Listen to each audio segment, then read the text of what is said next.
What is sex and gender? Sex is the biological and anatomical differences distinguishing females from males. Gender is social expectations about behavior regarded as appropriate for the members of each sex. We receive positive and negative feedback based on our gender performance. Therefore, working out what it means to be feminine and masculine through interactions with others is an ongoing project. What is gender identity? According to the Human Rights Campaign, gender identity is one's innermost concept of self as male, female, a blend of both or neither, how individuals perceive themselves, and what they call themselves. One's gender identity can be the same or different from their sex assigned at birth. History of gender identity. Robert Max Jackson wrote Opposing Forces, How, Why, and When Will Gender Inequality Disappear? He argued that we cannot understand and explain the persistence of gender today until we have an adequate theory explaining inequality's dramatic decline over the past 2 centuries. Kenneth J. Zucker wrote, Gender Identity Disorder in Children and Adolescents. Gender identity disorder entered the psychiatric nomenclature in the DSM-3 in 1980. The 3 domains of empirical research, diagnosis, and assessment, associated psychopathology, and developmental trajectories. Gender dysphoria and treatment. Gender dysphoria used to be called gender identity disorder, but the mismatch between body and internal sense of gender is not a mental illness. Instead, what needs to be addressed are the stress, anxiety, and depression that go along with it. Treatment for gender dysphoria may involve supporting the person through changes in gender expression. Treatment may also include counseling or psychotherapy. Diagnosis and treatment are important. People with gender dysphoria have higher rates of mental health conditions. Research says more than 65% of people with gender dysphoria will have some other mental health diagnosis in their lifetime. That includes mood disorders, anxiety disorders, schizophrenia, depression, substance abuse, and suicide attempts. The first person here is Chevalier Dion. He would appear in Queen Elizabeth's court dressed as a woman. He demanded that the French government recognize him as a woman, and he was well known for using the term eonism. The second person is Michael Dillon. He was the first transgender man to undergo a phalloplasty. He published a book called Self, A Study in Endocrinology and Ethics. He aided in the transition of Roberta Cowell. The third person is Christine Jorgensen. She was the first American woman to undergo gender reassignment surgery. She went from a man to a woman. Many movies and books are based on her story. Are children under 10 too young to know their gender? So I don't think age has anything to do with it. As far as for my own personal case, I can remember back to 5th or 6th grade understanding that the way I identified didn't necessarily meet the standard of a typical male. So no, I don't think age has anything to really do with how old you are determining what your gender is. Okay. How do you feel about gender inequality within the norms of power and control? So in forms of inequality with gender roles, I feel like there's a set standard, the ideal that people try to live, and this is what a man should look like, this is what a female should look like. And too often you have people like myself who just kind of float somewhere in the middle.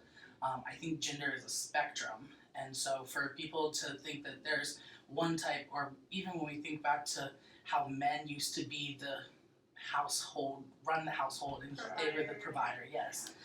So there's gender expectations, and I think that we just need to understand how society is shifting and not have those old Strict yes. mold that everyone should fit into. Exactly. Yeah. How can others be more open-minded about the LGBTQ community? So it's not something you can force. It's something you have to let happen naturally. I try to be open and transparent about it, and just, continued presence, positive presence is always going to be beneficial. When people have a better understanding of something is when they're less afraid or worried about how things are in a society. So I know this isn't on there, but do you think people in the community can overdo it sometimes on like trying to force it onto other people? I feel like, just like with anything, there are people who can overdo anything. So there are appropriate ways to relay your message. I mean, obviously, you don't want to have people who are anti-protesting the protesters. Right. Because at that point, you're just getting in a screaming match, and there's no need to get that. Like, yes, we should be passionate, but there's a right way and a wrong way to do everything. So. Okay. So why do you think society gives people who do not follow society's norms of gender identity such a hard time? So back to the question earlier, where there's this perfect box in everyone's head where they think of this is how someone should be. I think when you try to step outside the box is when people have issues trying to realize what's going on, because they want to put a label on you. They want you to be, okay, this one or that one, you check the box.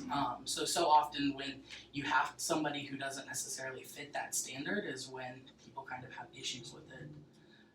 And just having that freedom to express themselves in anything can sometimes scare people. Right. So. Should children be allowed to learn about gender identity at school? So like early ages, like elementary school, because I know in college you do learn about that in sociology and stuff, but elementary, kindergarten.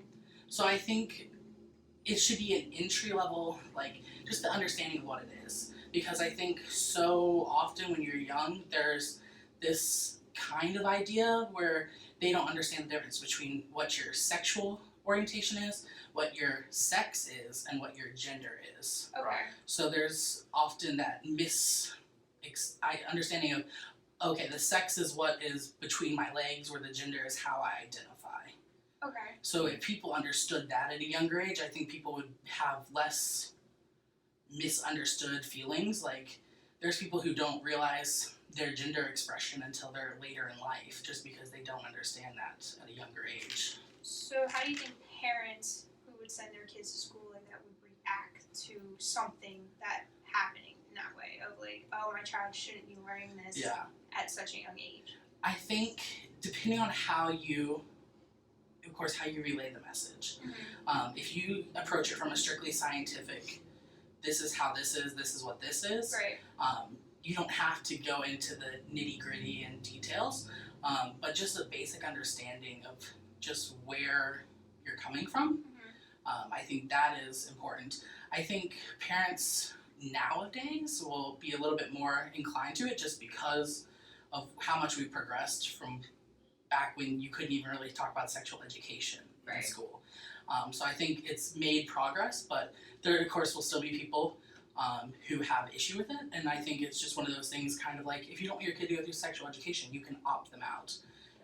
Some people may see that as it's an option, but giving them opportunity to learn and understand that, I mean, it's going to benefit you. I mean, yes, they may have questions, but as a parent, you want to prepare your kid for the society that they're living in. Right. So.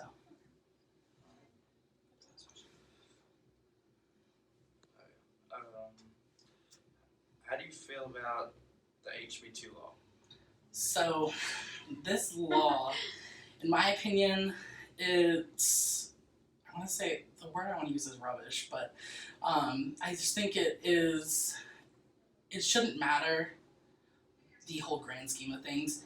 Like, a bathroom's a bathroom, just use your bathroom, as long as you wash your hands, like that's my go-to. Like, obviously, if you're not washing your hands, we have a problem.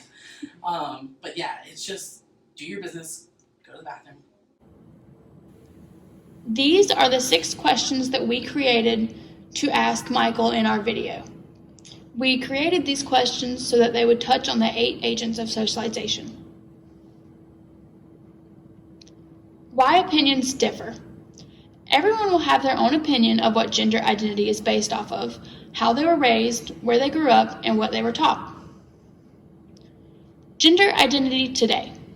Today, gender identity is not just about being male and female.